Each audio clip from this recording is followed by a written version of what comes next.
Lárétt stangartog.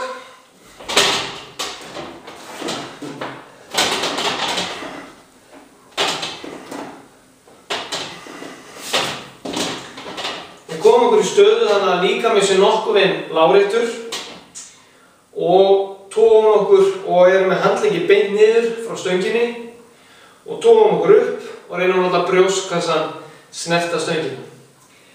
Ef að þessi útgáfa var erfið, þetta er mjög erfið útgáfa, þá getur næsta þrep fyrir neðan þetta í erfiðleika stiganum væri þá að vera með hælana á gólfinu og toga sig upp þar.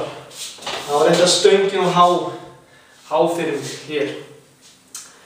En á sama skapi má þá líka gera þá útgáfu ennþá auðveldari með því að beygja hnén. Standa í jörðinni og beygja hnén og toga sig upp. En eins og segi þá með það er þessi stöng aðeins og há núna. Hún er rétt stilt þannig að ég sé láréttur þegar ég er með hælana upp á bekknum. Það má líka gera þetta aðeins auðveldara með að setja kálfana, jafnvel upp að hnéspotum upp á bekknum, en það er reyndar alltaf óþægilegt. Hælanir eða kannski neðstu utan á kálfunum virka best að hafa upp á bekknum. Þetta var lárétt stangartog.